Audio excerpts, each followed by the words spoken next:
धन्यवाद या सगळ्या माहितीबद्दल। त्यामुळे रायगड आणि शिवनेरीच्या नंतर आता थेट जाऊयात राज्याची उपराजधानी नागपूरला। नागपुरात छत्रपती शिवाजी महाराज यांच्या जयंतीचा जबरदस्त उत्साह पाहायला मिळतोय।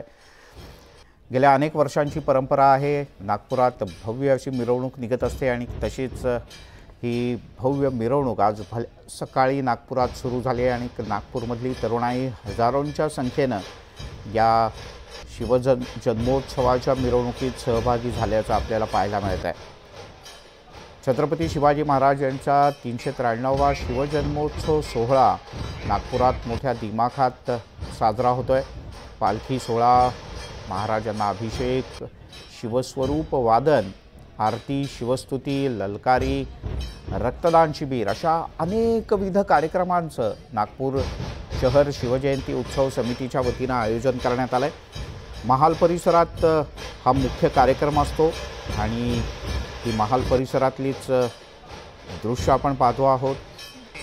ढोल ताशांच्या गजरात छत्रपती शिवाजी महाराज की जय असा जयघोष करत ही मिरवणूक, हे ढोल वादन,